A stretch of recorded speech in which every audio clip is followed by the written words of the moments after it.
감사를 드리니 나는 오늘도 감사하리. 범사에 감사를 주신 믿네. 범사에 감사를 찾으리. 더 깊은 감사로 주님께 드리니 나는 오늘도 감사하리. 3절 드리겠습니다.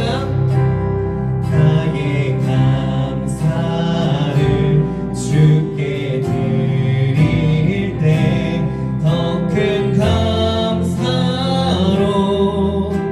채우시리. 믿음 가지고 감사를 누리리. 나는 오늘도 감사하리. 범사에 감사를 주신 믿네. 범사에 감사를 찾으리. 더 깊은 감사로 주님께 드리니 나는 오늘도 감사. 범사에 감사를 주신 믿네. 범사에 감사를 찾으리. 더 깊은 감사로 주님께 드리니 나는 오늘도 감사.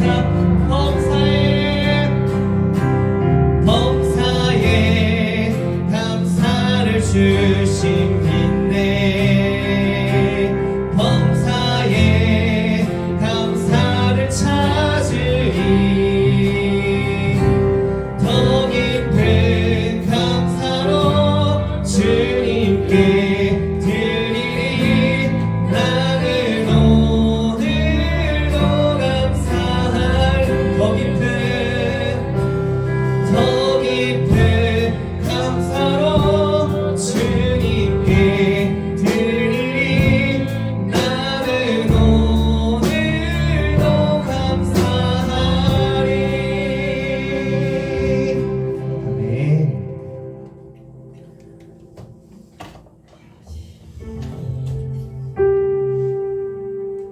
우리 다음 세대까지 항상 예수가 이어지길 원하는 마음으로 함께 찬양 드리겠습니다.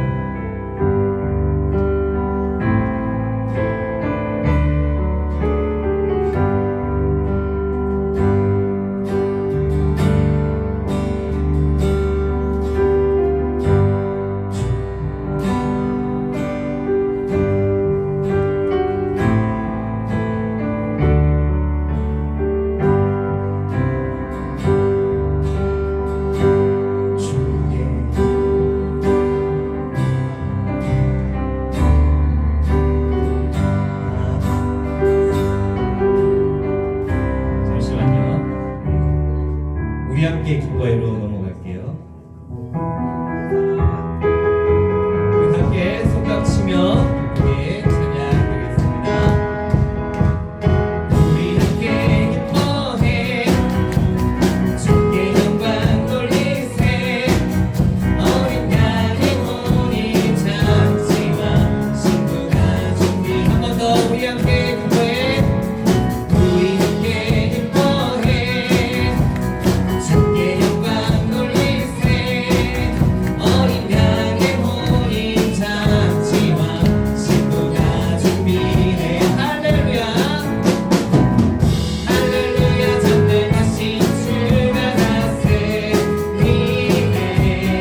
부록대소하고 주님을 경외하는 자들아 찬양해 주님의 종들아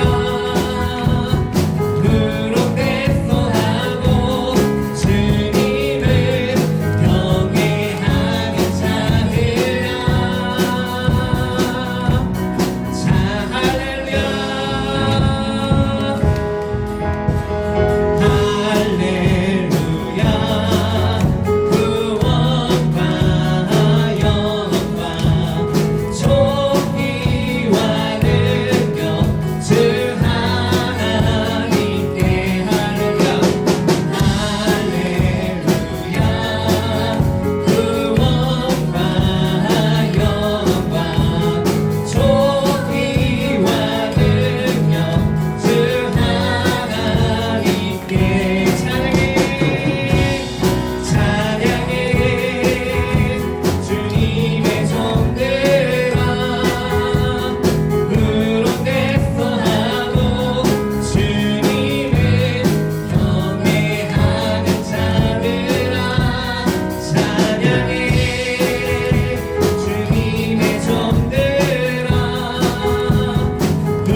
우리 마지막으로 나는 주를 섬기는 것에, 주를 믿은 것에 후회가 없습니다. 이 고백으로 우리 찬양 드리시고 예배로 나가겠습니다.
같이 사도신경 하심으로 신앙 고백 드리도록 하겠습니다. 전능하사 천지를 만드신 하나님 아버지를 내가 믿사오며 그 외아들 우리 주 예수 그리스도를 믿사오니 이는 성령으로 잉태하사 동정녀 마리아에서 나시고 본디오 빌라도에게 고난을 받으사 십자가에 못 박혀 주시고 장사한 지 사흘 만에 죽은 자 가운데서 다시 살아나시며 하늘에 오르사 전능하신 하나님 우편에 앉아 계시다가 저리로서 산자와 죽은 자를 심판하려 오시리라. 성령을 믿사오며 거룩한 공예와 성도와 서로 통한 것과 죄를 사해 주신 것과 몸이 다해 사는 것과 영원히 사는 것을 믿사옵나이다. 아멘. 우리 찬송가 431장 다 같이 부르도록 하겠습니다.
오늘 함께 나눌 하나님 말씀은요, 욥기 27장 1절에서부터 12절까지 말씀 교도하도록 하겠습니다.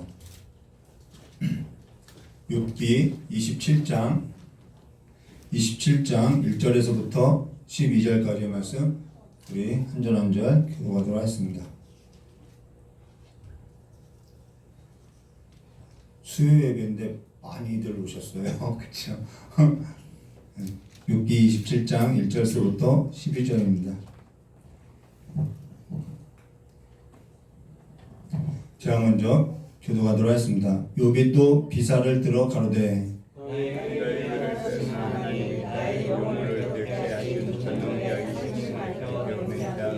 나의 생명이 아직 내 속에 완전히 있고 하나님의 기운이 오히려 내 코에 있느니라.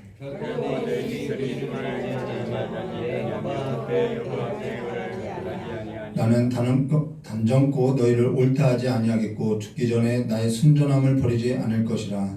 내가 내 입을 붙잡고 놓지 아니하리니 나의 마음에 충만치 아니하리라. 나의 대적은 악인같이 되고 일어나 나를 치는 자는 불의한 자같이 되기 원하노라. 사악한 자가 이거로나 하나님의 영혼을 지키시되 무슨 소망이냐.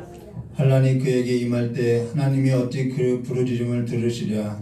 그가 어찌 전자들을 기뻐하시겠느냐. 항상 하나님께 불러 아뢰었느냐.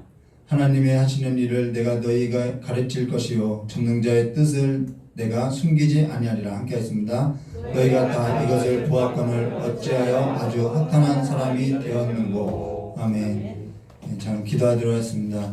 좋으신 하나님 아버지, 우리가 하나님 아래에 거하고 살지만은 우리의 삶 가운데 하나님께서 비추어 주신 그 빛을 따라서 우리의 삶이 하나님의 영광을 나타내는 삶이 될 수 있도록 주여 복을 내려주시옵고, 날마다 주님 아래서 주님의 그늘 아래서 살아가는 삶으로서 주님만을 우리의 피할 바위로서 여기고 살아갈 수 있도록 주여 복을 허락하여 주실 간절히 원하오며 기하오신 예수님의 이름으로 기도드리옵나이다. 예. 어떤 신학자가 이런 말을 했어요. 어떤 신학자인지는 모르겠어요. 근데 어떤 신학자가 가장 세속적인 것이 가장 종교적이다라고 이렇게 이야기했어요. 예, 분명히 있는 말이에요. 근데 그 말이 틀리지 않아요. 가장 세속적인 것이, 가장 종교적인 것이 오늘 이 본문에 나오고 있는데요. 우리 그것에 있어서 함께 나누겠습니다.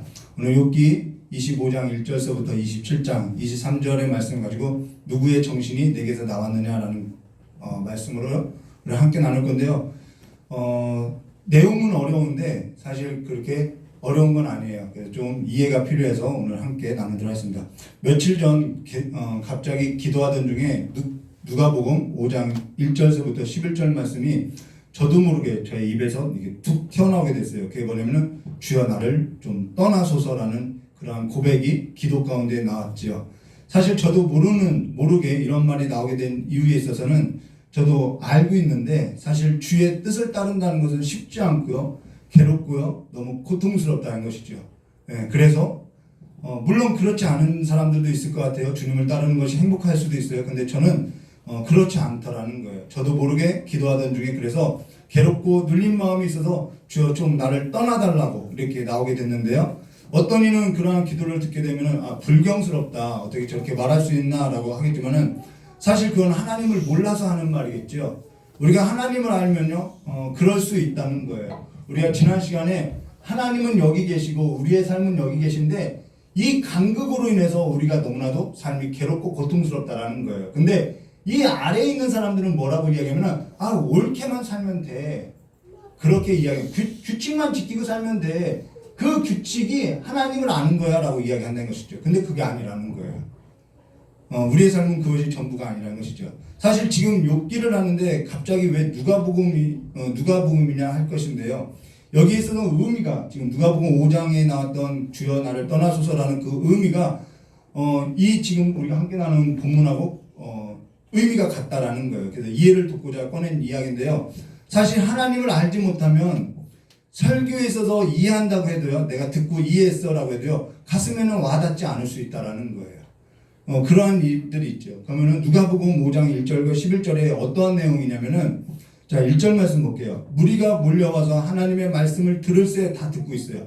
예수는 게네사렛 호숫가에 서서 호숫가에 배 두 척이 있는 것을 보시고 어부들은 배에서 나와 그물을 씻는지라. 그러고 나서 3절에요. 예수께서 한 배에 오르시니 그 배는 시몬의 배라. 육지에서 조금 떠나기를 청하시고 앉으사 배에서 무리를 가르치시더니 말씀을 마치시고 시몬에게 이르시되 깊은 데로 가서 그물을 내려 고기를 잡으라. 이거 다 아는 내용이죠. 시몬이 대답하여 이르되 선생님, 우리들이 밤이 새도록 수고했을 때 잡은 것이 없지만은 말씀을 의지하여 내가 그물을 내리라 하고 그렇게 하니 고기를 잡은 것이 심이 많아 그물이 찢어진지라. 그래서 말씀을 의지해서 이렇게 되면 복이 온다. 자, 말씀에 순종했더니, 자, 인과응보지요. 순종했더니 복이 온다. 자, 이 말씀을 순종하지 않으면 저주가 임한다. 대부분 다 이런 설교라는 거예요. 근데 물론 그럴 수 있어요. 그렇게 전할 수 있는데 사실 그런 의미, 이거는 욥의 친구들이 하는 말이거든요. 근데 사실 그런 의미가 아니라는 것이죠. 7절 말씀 볼까요? 이에 다른 배에 있는 동무들에게 손을 찌스하여 도와달라 하니 그들이 와서 두 배에 채움에 잠기게 되었더라. 시몬 베드로가 이를 보고 예수의 무릎 아래에 엎드려 이르되 주여 나를 떠나소서, 이거라는 거예요. 주여 나를 떠나소서, 나는 죄인일소이다 하니 이는 자기 및 자기와 함께 있는 모든 사람이 고기 잡힌 것으로 말미암아 놀라고 세베대의 아들로서 시몬의 동업자인 야고보와 요한도 놀랐습니다. 예수께서 시몬에게 이르시되 무서워하지 말라, 이제 후로는 내가 사람을 취하리라 하시니 그들이 배들을 육지에 대고 모든 것을 버려두고 예수를 따르냐. 왜 예수님께서 갑자기 무서워하지 말라고 하냐는 거예요. 이게 무서워할 일이 아니죠. 기분 좋아할 일인데 무서워하지 말라고 하고 있어요. 그리고 또 시몬은 왜 주님께 나를 떠나라고 하냐는 거예요. 물고기를 두 배에 채우고 잠기게 되었다면 주여 이번 기회에 한번 나하고 선언을 잡아봅시다, 동업을 해봅시다 라고 해야 하는 건데 지금 그렇게 하지 않고 주여 나를 떠나소서 나는 죄인을 쓰라 한다라는 거예요. 이건요 말씀을 듣고 자신이 하나님의 뜻을 따를 수 있는 자가 아니라는 걸 알았다라는 거예요. 이해되시나요? 예수님이 부르셨어요. 그 부름에 있어서 자기는 따를 수 있는 자가 아니라는 걸 알았다라는 거예요. 그가 전에 예수님이 부르실 때 따랐으나 그가 자기 형편과 상황과 그 처지를 보니까 예수를 따를 수 없어서 다시 자기 삶으로 돌아갔는데 예수께서 또 찾아왔다라는 것이죠. 그때 예수님께서 하나님의 말씀을 전할 때 귀는 어디에 있어요? 예수님이 하는 말씀이 꽂혀 있겠죠. 그러면서 눈치는 보면서 그물을 내리게 있겠죠. 근데 그 말씀을 듣고 이적을 보고 자기는 감당할 수 없다라는 거예요. 주여 나는 주님을 따를 만한 자가 아닙니다. 주여 나는 주님의 뜻을 이룰 만한 자가 아닙니까? 주님께서 나를 부르셨지만 난 주님의 제자가 될 만한 자가 아닙니다. 이 말이라는 거예요. 그러니까 어떻게 해요? 그 뜻을 이루기에는 하나님의 그 계획과 뜻을 이루기에는 나는 턱없이 부족한 자니 나를 떠나소서라는 고백이 나오는 것이죠. 괴롭다라는 것입니다. 근데 그 모든 것을 품고 그와 같은 모든 걸 품고 예수님께서는 그걸 불렀다라는 거예요. 그를 불렀고 그를 반석으로 세웠고 그를 반석으로 부르신 주님께서는 하나님의 뜻을 이루고 주님께서는 그를 놓지 않았다라는 것이죠. 자, 하나님과 사단과 또 욥이 있어요. 이 둘 사이에 끼었는데 하나님은 이 욥에게 자신의 삶을 놓지 않겠다라는 거예요. 하나님의 계획을 놓지 않겠다라는 거예요. 그러니까 고통스럽다라는 거예요. 기도 중에 너무 괴로우니까 저도 모르게 주여 나를 떠나소서 저는 주의 뜻을 이룰 자가 못 되겠다라는 거예요. 입을 열어서 그렇게 기도하는 것이죠. 그렇다고 해서 주님께서 놓으시나요? 주님께서 저와 타협할 그래 너 힘들구나 그럼 여기까지만 하자 타협하실 분이 아니라는 것이죠. 너무나도 그분이 어떠한 분인지 알기 때문에 그러한 고백을 해도 괜찮다라는 거예요. 주님께서는 저를 놓을 생각을 하지 않아요. 타협하지 않아요. 우리가 지난 시간에 보았던 것처럼 하나님은 타협하실 분이 아니라는 거예요. 그분은 그냥 하나님이시죠. 그게 저와 여러분이 지난 시간에 나눴던 거라는 거예요. 그분은 타협할 생각이 없기 때문에 우리가 그 안에서 너무나도 괴롭고 고통시간 이런 고통 가운데 있게 된다는 것입니다. 타협하지 않는 하나님을 너무나도 잘 알고 있기 때문에 하나님 그분이 어떠한 분인지 알기 때문에 너무나도 잘 알기 때문에 그런 말이 나오게 된다는 것이죠. 그러나 하나님을 알지 못할 때는요 어떻게 되면 이러한 규칙 가운데서 외식하게 된다는 거예요. 외식하는 거예요. 하나님과의 관계가 아니라 신앙에 있는 자와 같이 보이게 되는 것이죠. 그러나 말은 다 고상하게 하나 사실 그 속내는 하나님이 아무런 관계가 없다라는 거예요. 하나님을 아는 것이 아니라는 거예요. 그들은 욥의 친구들은 그래요. 하나님과의 관계는 없어요. 관계없이 자기 삶에 두고 있다는 것이죠. 그게 욥의 친구라는 거예요. 그들은 하나님을 잘 알고 있다고 하나 사실 인과응보적인 규칙만을 따라서 살아가는 그러한 외식적인 삶에만 두고 있다는 것입니다. 그들은 하나님을 아는 것이 아니라 규칙을 아는 것으로서 하나님은 욥이 말하는 것은 하나님은 그러한 규칙보다도 더 크다라는 거예요. 측량할 수 없다라는 것이죠. 물론 그들도 이 욥의 친구들도 하나님이 크다 측량할 수 없는 하나님이라고 하지만은 그들은 늘 자기 범주 이 규칙 안에 하나님을 가두어 놓고 있다라는 것입니다. 우리가 어디에 뿌리를 둔 하나님인지 내 범주 안에 가둔 하나님인지 아니면은 하나님 그분 자체에 있어서 우리가 신앙 고백을 하고 믿고 삶을 두고 있는 하나님인지 우리의 삶을요 어디에 뿌리에 두고 있는지는 나타날 수밖에 없다라는 거예요. 숨길 수도 없다라는 것이죠. 내가 있는 척 내가 어떠한 종교인으로서 거룩한 척 해도요 그냥 척하는 거라는 것이죠. 그러면서 욥기서 25장 1절과 6절 이 수아 사람 빌닷이 욥의 친구죠. 이가 하는 말을 잘 들어보면요 문제는 없어요. 근데 뭐라고 하나 볼까요?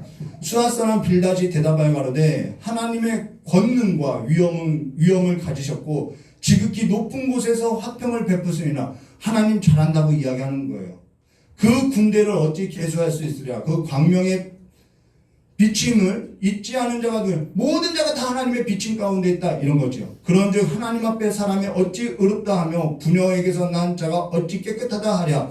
하나님 눈에는 달이라도 명량치 못하고 별도 깨끗하지 못하거나 하물며 벌레인 사람 구더기인 인생이라 라고 여기 주목하지 보지 않으면요 뭔가 이렇게 알 수 없는 표현들이 있어요. 그게 뭐냐면 사실 욥기가 어려운 거는 이 시간의 흐름이나 역사의 이야기를 이야기를 하는 것이 아니라 서로 반복되어지는 같은 이야기만 하는 좀 이렇게 앞으로 나아가는 진전 없는 이야기를 계속 나누는 것 같아서 어려워요. 그러나 이 안에는요 굉장히 중요한 내용들을 다 담고 있다는 것입니다. 그로 인해서 대부분 욥기를 설교할 때 이 과정을 다 빼고 첫 장과 끝장만 설교하죠. 그래서 욥이 첫 장에서 인내했는데 끝장에 가서 갑절의 복을 받았다. 자, 순종했더니 복을 받았다. 다 이런 설교라는 거예요. 이 과정이 없는 설교를 하고 있다는 것이죠. 뭔 얘기냐면요, 기독교 신앙은 그렇게 단순화하고 있다는 거예요. 순종하면 복 받고 불순종하면 저주받는다. 욥은 하나님께 범죄치 않았고 결국 하나님께서 갑절의 복을 주지 않았냐. 이게 기독교 신앙으로서요 복을 얻은 것으로서 그냥 다 끝내려고 한다라는 거예요. 너무나도 단순하지요.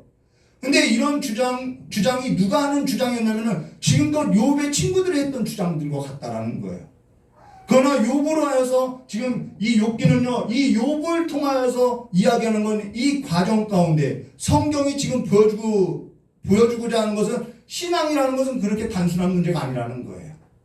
그보다 더 복잡하고 더 어렵고 예수 믿으면 복 받는다. 궁극적으로는 맞지만 그렇게 단순한 문제가 아니라는 것이죠. 그건 저와 여러분이 함께 신앙을 가져보아서도 잘 알고 있죠. 기독교는 단순하지만 복잡하고요. 복잡한 것 같지만 단순하다는 것이죠. 이 말은 쉽지 않다라는 거예요.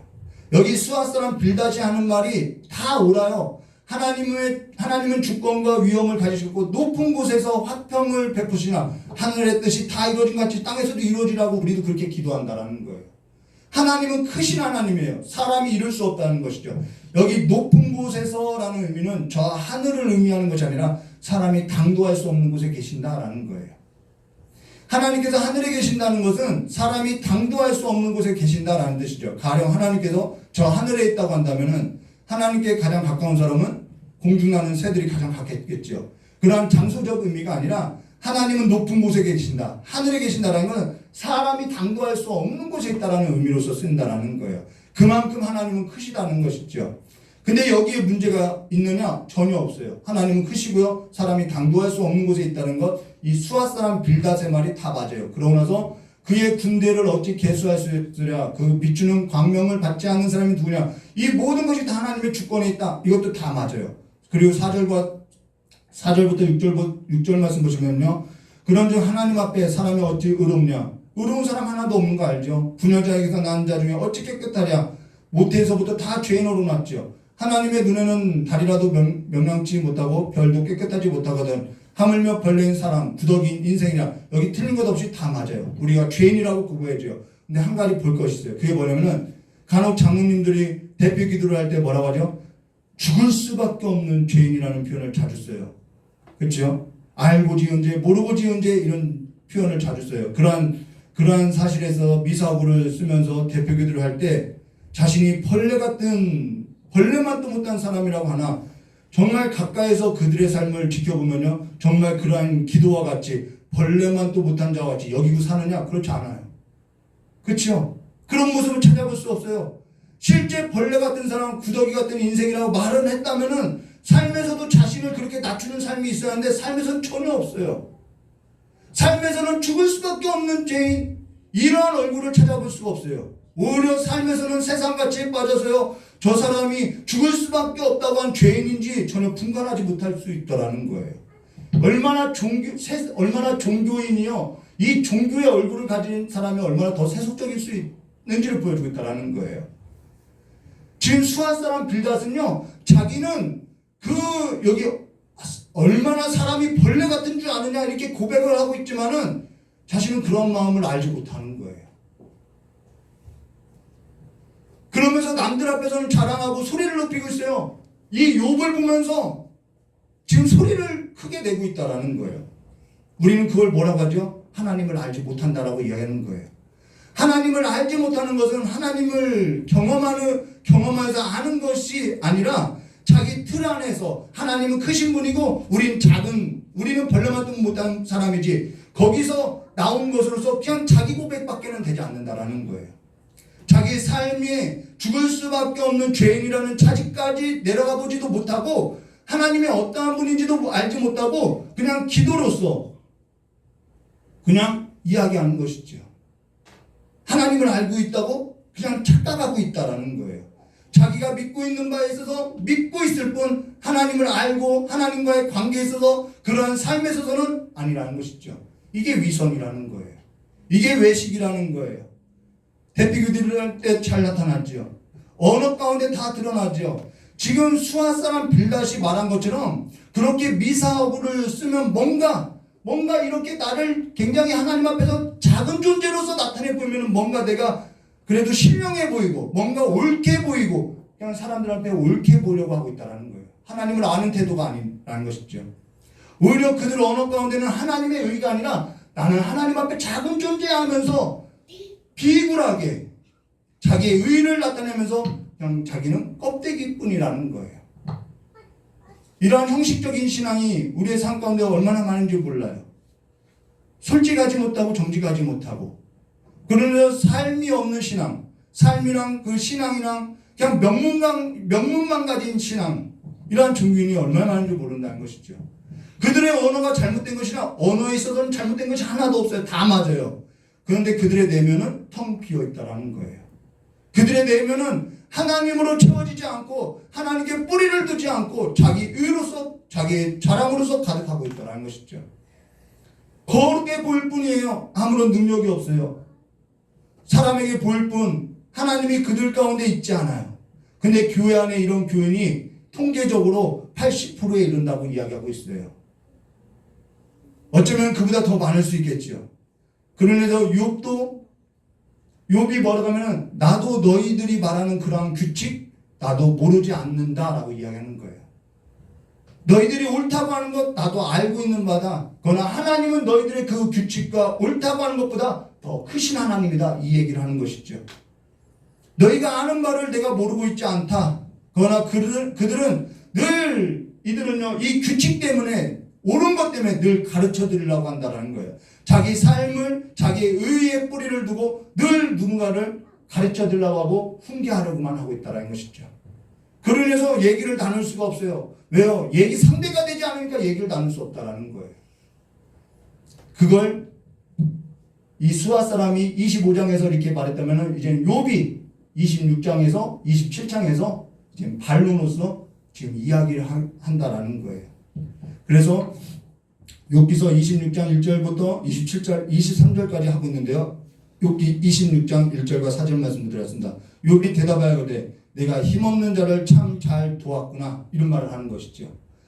기력 없는 팔을 참 잘 구원하였구나. 지혜 없는 자를 참 잘 가르쳤구나. 큰 지식을 참 잘 나타내었구나. 내가 누구를 향하여 말을 내었느냐. 네 신이 내게서 나왔느냐. 개역 한글 읽기가 저는 어려워요. 그러면서 그가 하나님의 크심에 있어서 너희만 아는 것이 아니다. 착하게 살면 복을 받고 나쁘게 살면 화가 된다는 것, 하나님의 공의, 하나님의 의, 하나님께서 공의를 베푼다는 건 누구나 다 아는 바다 이 말이죠. 옳고 그름을 따라서 상과 벌을 주는 것 누구나 다 아는 바라는 거예요. 사람이 모르는 바 아니다. 그러나 너희들이 아는 하나님 너무나 작다라는 거예요. 하나님은 그보다 더 크다라는 것이죠. 그러면서 5절부터 14절에 이렇게 말하고 있어요. 음령들이 큰 물과 수족 밑에서 떠나니 하나님 앞에서 음부도 드러나고 멸망의 웅덩이도 가리움이 없느니라. 그는 북변 하늘에 허공에 펴시며 땅을 공간에 다시며 물을 빽빽한 구름에 싸시며 그 밑에 구름을 찢어지지 아니하느니라. 그는 자기 보좌 앞에 가리우시고 자기 구름으로 그 위에 펴시며 수면의 경계를 그으셨으되 빛과 어둠의 지경까지 한정을 세우셨느니라. 그가 꾸짖으신 주, 그가 얼마나 큰지를 이야기하는 거예요. 그가 꾸짖으신 주 하늘 기둥이 떨며 놀라느니라. 그는 권능으로 바다를 흉흉케 하시며 지혜로 라합을 쳐서 파하시며 그 신으로 하늘을 단장하시고 손으로 날렘뱀이 그 라합이에요. 날렘뱀을 찌르시나니 이런 것은 그의 행사의 시작점이요 그보다 더 크다는 것이죠. 우리가 그에게 대하여 들은 것도 심히 세미한 소리뿐이라. 그 큰 능력의 우레야 누가 능히 측량하랴. 여기 라합은 리워야 하다. 또 뭐 큰 괴물, 큰 악어, 날렘뱀이지요. 무슨 말? 하나님께서는 악의 모든 세력도 다 떨게 할 수 있다라는 거예요. 그리고 악의 모든 세력에 받게 될 그 악의 그 형벌은 우리가 지금 기록되지 않은데요. 욥기서 27장 13절부터 23절까지 잘 서술하고 있어요. 이 모든 악은 다 멸망하게 될 것이다. 나도 그건 안다라는 거예요. 그러나 여기에서도 수아 사람 빌닷이 이야기하고 26장에서 하나님이 너무나도 크신 하나님이다 다 설명하고 있어요. 그 다음 그 하나님의 악을 다 멸하실 만큼 크신 하나님이다 하면서 욥기서 27장 13절부터 23절까지 그 악은 이렇게 멸망할 것이다. 그런데 이 사이에 지금 우리가 함께 교독했던 1절과 12절 27장 1절과 12절에 욥이 풍자하면서 어떠한 맹세를 하는데 이 맹세가 오늘 우리가 들어야 할 맹세라는 거예요.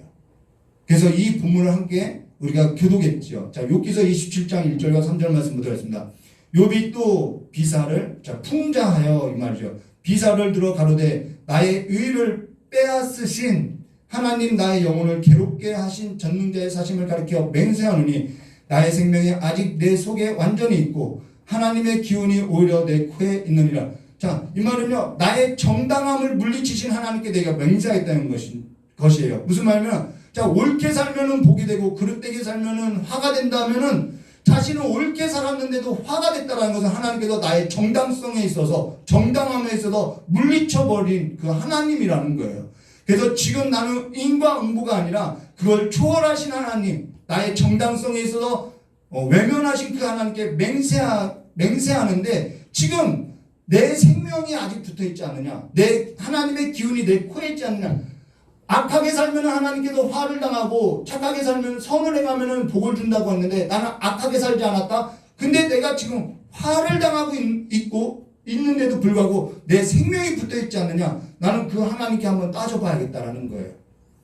이런 모습은 전에는 없었죠. 그거는 하나님께서 지금 내 생명에서도 거두지 않고 하나님께서 내 코에 하나님의 기운을 거두시지 않은 것은 욥 친구들이 주장하는 인과응보로서는 설명할 수 없는 하나님이니까 그 하나님의 계획이 뭔지, 내가 왜 고통을 받아야 하는지 그 하나님께 내 정당함에 있어서 나는 물어봐야겠다라는 거예요. 그래서 나는 내 정당함에 있어서 물리친 하나님께 나아가겠다라는 것이죠. 맹세하고 나아가겠다라는 거예요. 근데 이런 말이 어디서 나오냐면은 시편 119편 75편에 보면은 5절에 보면 이런 말씀이 있어요. 여호와여 내가 알거니와 주의 심판은 의로우시고 주께서 나를 괴롭게 하심은 주의 성실하심 때문이다. 자, 하나님께서는 의롭대요. 근데 그 하나님의 의가 성실로 나타나는데 그 성실이 뭐냐면 나를 괴롭게 하는 일이었다라는 거예요. 하나님의 의가 성실로 나타나는 것이 나를 괴롭게 하는 것이라는 거죠. 욥이 지금 그 일을 당하고 있다라는 거예요. 신앙에 있어서 깊이 들어가지, 자, 이제 결론 낼게요. 신앙에 있어서 우리가 깊이 들어가지 못하는 이유가 어디냐면요. 하나님을 알려고 하지 않는 이유가 뭐냐면요. 앞서서 나눴던 것처럼 하나님은 잘못이 없어요. 자, 선하면은 상을 받지요. 악하면은 벌을 받지요. 자, 하나님은 어쨌든 크신 하나님이고 하나님은 잘못이 없으니까 어떤 일이 내게 일어나면은 어떠한 문제가 있다고 보면은 우리는 하나님께 뭘 하죠? 내가 악한가? 내가 잘못했나? 무조건적으로 회개한다든가 아니면은 뭔가 하나님을 달래기 위해서 만족시키기 위해서 나는 선을 행한다라는 거예요. 그럼 왜 그렇게 하느냐? 문제에서 빨리 벗어나기 위해서요. 하나님을 알려고 하는 것이 아니라 이 문제에서 벗어나려고 한다라는 거예요. 인과응보에 따라서 속기 내가 잘못했다고 이게 다 친구들이 하는 거죠. 너 잘못한 거 있으면 속기 빌어. 그럼 하나님 다시 복 줄 거야. 인과응보에 따라서 속기 잘못했다고 하고 정성을 들이고 괴로움에서 벗어나고자 그리고 나서 다시 뭘 얻고자? 복을, 내가 이 문제에서 벗어나서 복을 얻고자 한다는 거예요. 이게 얼마나 세속적이냐는 것이죠. 하나님을 알려고 하지 않아요. 답은 모르겠고 문제는 내 삶 가운데 있고 이 문제 앞에서는 속기 벗어나고 싶으니까 하나님의 계획, 하나님의 뜻은 나는 알지 못하고 그냥 하나님을 알려고 하는 것이 아니라 하나님께 뭔가 하려고만 하고 있다라는 거예요. 봉사해서 복을 얻으려고 하고 헌신해서 복을 얻으려고 하고 하나님께 그냥 무조건 잘못했다고 하고 그러니까 신앙이 형식적으로 되고요. 기도에 있어서도 거룩한 언어로서 미사하고만 가득하다라는 것이죠. 그러면서 세속화된다라는 거예요. 하나님을 아는데 우리의 신앙의 목적이 있는데 우리는 그것의 목적이 있지 않아요. 그러나 정작 삶에 있어서는 그리스도의 피와 살과 눈물로 괴로움으로써 내 삶을 채우는 삶은 어디에도 없고 그저 나에게 화가 미치지 않기를, 그냥 불길한 일만 일어나지 않기를, 그냥 편안한 이 복만 얻기를 원한다라는 거예요. 옳으냐 그러냐 여기에만 있는 것이 아니라 하나님은 하나님의 계획대로 우리를 끌고 가는 삶이 있다라는 것입니다. 그 하나님을 알려고 하지 않는다라는 거예요. 오히려 욥은요, 죽었으면은 끝나겠는데 하나님이 내 코에서 이 숨을 걷어가지 않으니까 나는 죽지도 못하겠고, 죽었으면 끝나는데 죽어서 끝낼 일이 아니라는 것을 이제는 알겠다라는 거예요. 하나님이 나를 이렇게 끌고 가는데 죽이진 않는 것 보면은 뭔가 하나님의 계획이 있구나, 이걸 알았다라는 거예요. 오늘 우리 삶이 죽으면은 끝이 나는 줄 알아요. 그러나 하나님의 뜻은요, 죽음으로써 끝나는 일이 아니라는 거예요. 욥은 차라리 그것이 쉽다고 이야기해요. 죽게 되면은 고통도 없고 괴로움도 없고 아픔도 없고 슬픔도 없고 억울한 일도 없고 이렇게 욥의 친구들로 인해서 애매한 소리 들을 일도 없는데 차라리 그게 낫겠다라고 이야기하는 거예요. 그러나 하나님께서 죽는 것으로서 하나님의 계획과 나를 향한 그 계획과 뜻을 하나님은 끝내실 분이 아니라는 것을 알았다는 것이죠. 하나님은 타협하지 않는 하나님이라는 것을 알았다는 것이죠. 그래서 욥이 이걸 알게 되면서 그러면 내가 하나님 앞에 맹세하겠다라는 거예요. 그 맹세가 14절과 11절이죠. 결코 내 입술이 불의를 말하지 아니하며 내 혀가 괴를 말하지 아니하리라. 나는 단정코 너희를 옳다하지 아니하겠고 죽기 전에는 나의 순전함을 버리지 않을 것이라. 내가 잘못한 게 없다라는 거예요. 내가 나의 의를 굳게 잡고 놓지 아니하리니 일평생 내 마음이 나를 책망치 아니하리라. 나의 대적은 악인같이 되고 일어나 나를 치는 자는 불의한 자같이 되기를 원하노라. 사국한 자가 이익을 얻으나 하나님이 그 영혼을 취하실 때에는 무슨 소망이 있으랴. 환난이 그에게 임할 때 하나님이 어찌 그를 부르짖음을 들으시랴. 그가 어찌 젖는 자를 기뻐하겠느냐. 항상 하나님께 불러 아뢰겠느냐. 하나님이 하시는 일을 내가 너에게 가르칠 것이요 젖는 자, 여기서 말해요, 젖는 자의 뜻을 내가 숨기지 아니하리라 라는 거예요. 너희가 옳다고도 하지 않겠다. 내가 잘못이 있다고 무조건적으로, 내가 지금 벌을 받고 있으니까 무조건 하나님 잘못했어요. 그래서 내가 이 고난을 벗어나지 않겠다. 내가 하나님의 뜻을 알아야겠다라는 거예요. 내가 하나님을 알아야겠다라는 것이죠. 내가 내 의의를 굳게 잡고 놓지 않겠다. 일평생 내 마음을 나를 책망하겠다. 지금 욥은요, 내가 있느냐 없느냐가 중요하지 않아요. 내가 지금 살아있느냐 죽어있느냐, 존재하고 있느냐 존재하고 있지 않아요. 여기에 중요한 것이 아니에요. 내가 지금 있는 것은 하나님의 계획, 하나님의 뜻에 있고 하나님께서 나를 붙들고 있기 때문이라는 거예요. 그가 나를 죽이지 않거든요. 고통 가운데 있지만 나를 죽이지 않아요. 하나님께서는 나를 죽이지 않냐고 괴로움에 둔 건 지금 내가 순탄한 길을 가느냐 순탄하지 아니하는 길을 가느냐, 그 모든 것 위에 하나님은 나를 향한 계획이 있어서 나를 놓지 않고 자기 목적대로 자기의 그 영광 가운데 하나님의 그 가치대로 나를 끌고 간다라는 거예요.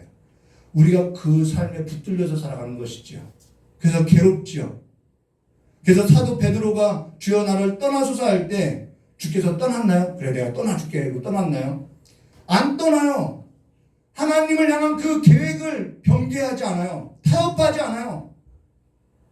그가 배반해도 함께 가요.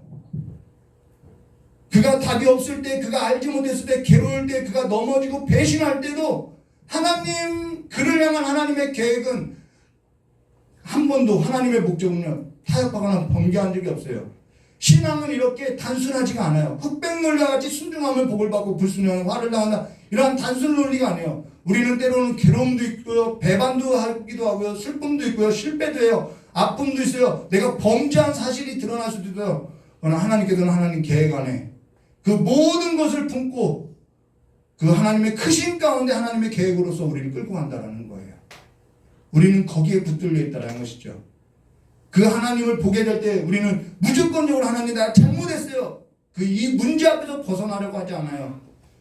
하나님께 잘 보려고 막 아둥바둥하면서 그냥 위선 떠는 삶으로서 거칠어 하는 삶으로서 살지 않아요. 문제가 없으면 세상에 그래서 그냥 허덕이는 삶으로서 우리는 가지 않아요. 하나님과 사단 사이의 이 대립 가운데 있었을 때 하나님께서 우리를 향하여서 비춰주신 그 하나님의 뜻을 우리의 삶 가운데 이제는 나타내기 시작한다는 것이죠. 욥은요, 문제로 인해서 무너질 수 없어요. 문제 앞에서 이제는 비굴하지 않죠. 당당하죠. 나 잘못한 거 없다. 하나님이 내 삶 가운데 들어와서 그 하나님의 가치를 내 몸을 통해서 나타내기를 원하는 거다. 난 그걸 기다린다라는 거예요.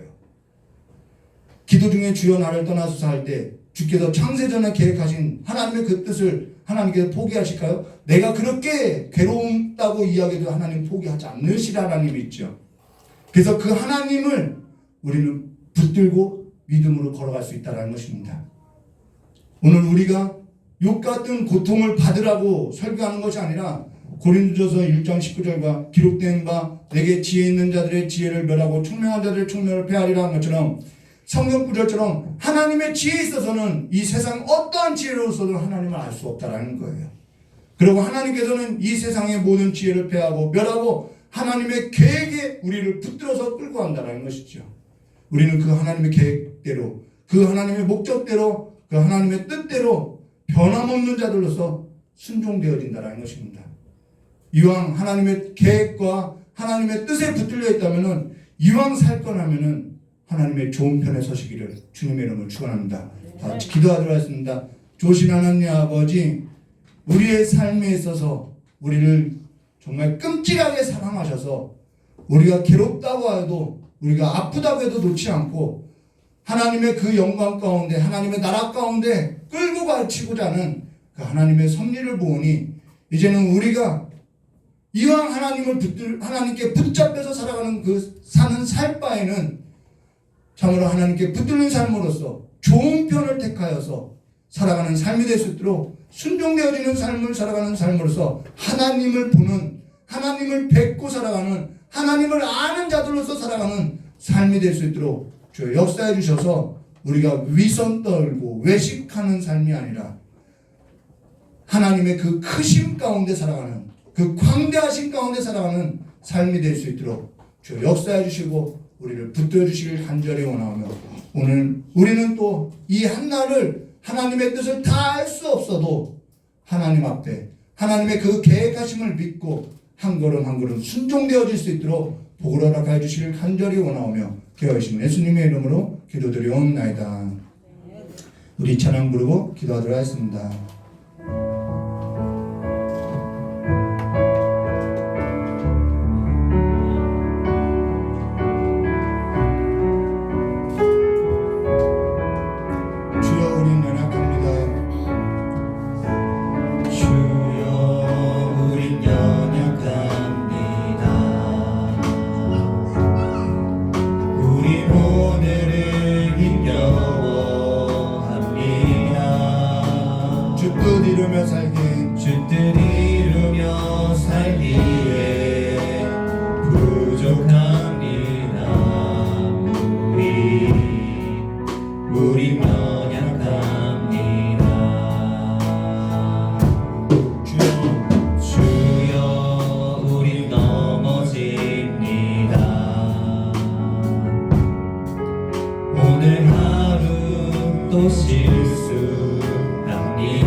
주여 삼창하고 기도할 건데요. 우리 실패해도 괜찮아요. 절망해도 괜찮아요. 낙심해도 괜찮아요. 하나님이 완전하세요. 하나님이 우리를 향한 그 계획을 포기하지 않으세요. 우리는 그냥 그 하나님을 바라보고 살 뿐이라는 것이죠.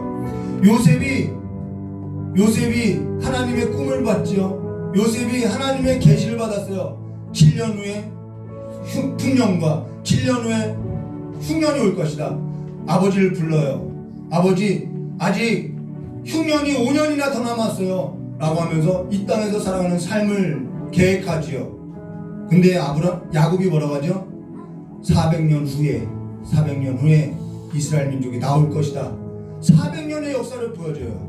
근데 예수님은 우리에게 어떠한 걸 보였죠? 내가 다시 올 것이다. 영원한 삶에 우리에게 약속하고 있어요. 우리는 요셉은 7년의 삶을 계획했다면은 야곱은 400년의 삶을 계획했지만은 우리에게 보여준 거는요, 영원한 삶을 계획을 보여줬다라는 것입니다. 하나님이 우리의 삶을 그렇게 붙들어 간다라는 거예요. 그 삶 안에서 순종되어 주시기를 이 시간에 깨달은 말씀 붙들고 다 같이 주여 삼창하고 기도하도록 하겠습니다. 주여, 주여, 주여. 참으로 좋으신 하나님 아버지, 영원한 삶에 붙들린 우리가 영원한 하나님의 계획에 붙들린 우리가 아버지 그것을 바라보지 못하고 하나님을 알지 못하여서 내가 그저 이 땅에서 내가 순종하고 복을 받느냐, 내가 불순종해서 복을 받지 못하느냐, 여기에만 눈을 떠서 살아가는 삶이 되었사오니 주여 우리의 감겨지고 어두운 눈을 이제는 밝히사 하나님의 그 풍성하심과 하나님의 그 영원한 삶에서 눈 떠진 삶으로서 날마다 주 앞에서 순종되어지는 삶이 될 수 있도록 하나님을 바라고 하나님의 계획 가운데 살아가는 삶으로서 나아갈 수 있도록 주여 역사해 주시기 간절히 원하옵나이다. 우리는 비록 아버지 오늘 이 땅에서 살아가는 삶이 70이요 80인 삶인데 이 삶에 있어서 우리를 영원한 계획 안에 두신 그 하나님을 우리는 참여하는 삶으로서 나아갈 수 있도록 주여 역사해 주시기 간절히 원하옵나이다. 영원한 삶에서 한 부분을 만든 삶을 다 할 수 있도록 주여 우리는 붙들어 주시기 간절히 원하옵나이다. 우리의 마음이 연약합니다. 주님과 함께 걷기에는 우리가 너무나도 약합니다. 우리의 무릎이 연약하고 우리가 좌로나 우르나 치우치는 삶으로서 밖에 갈 수 없음을 이 시간에 고백하오니 이 시간에 우리는 홀로두지 마시고 주의 성령으로서 충만하게 하사 하나님의 그 영원한 나라, 영원한 삶 가운데 하나님의 계획 가운데 하나님의 뜻이 이루어지는 삶 가운데 행하는 믿음 되게 하여 주시기 간절히 원하옵나이다. 우리는 하나님의 그 영원한 계획, 그 창조의 계획을 다 알 수 없으나 오늘 우리에게 보여주신 하나님을 믿고 살아가는 삶으로서 뚜벅뚜벅 또 걸어나갈 수 있도록 저 역사해 주시기 간절히 원하옵나이다.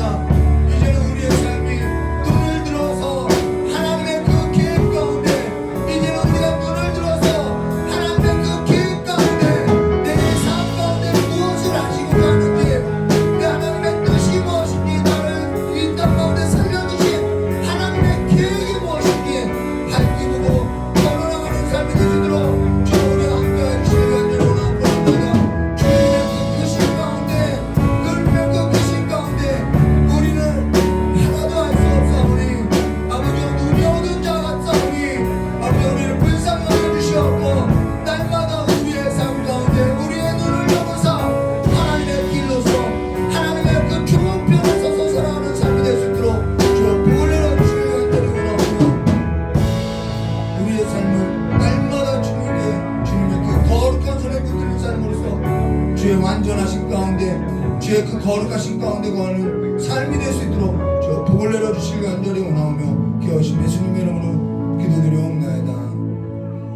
고맙고 감사하신 하나님 아버지, 하나님께서 우리를 향한 그 계획은 우리가 다 알 수도 없고 다 볼 수도 없고 우리는 너무나도 미미한 자들일 것 같았고 그래서 우리가 선택적으로 이 땅 가운데서 그냥 순종하는 것으로서 규칙을 따르는 것으로서 내가 하나님을 다 아는 것과 같이 살았음을 이 시간 고백하오니 저 우리를 불쌍히 여겨주시옵고 이제는 우리의 어두워진 그 눈을 주님께서 밝혀주셔서 하나님의 그 영원하신 계획 가운데 우리의 삶이 있음을 보게 하여 주시고 우리가 그 하나님의 그 계획 가운데 아버지여 고난 가운데든 아버지여 아픔 가운데서든 슬픔 가운데든 기쁨 가운데서든 그 하나님의 계획 안에 있음을 아버지 기억하고 우리를 인도하여 주신 그 하나님을 바라보며 순종으로써 이제는 복을 얻느냐 복을 얻지 못하느냐 그것이 아니라 하나님의 그 계획 안에서 순종되어지는 삶이 될 수 있도록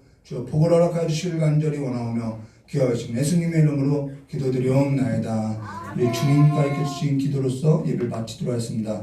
하늘에 계신 우리 아버지여 이름이 거룩히 여김을 받으시오며 나라의 마옵시며 뜻이 안에서 이루어진 것 같이 땅에서도 이루어지리라. 오늘날 우리에게 일용할 양식을 주옵시고 우리가 우리의 죄인들의 사해 준 것과 같이 우리 죄를 사해 주시고 우리를 시험에 들게 하지 마옵시며 다만 악에서 구하옵소서. 대개 나라와 권세 영광의 아버지께 영원히 싸움나이다. 아멘.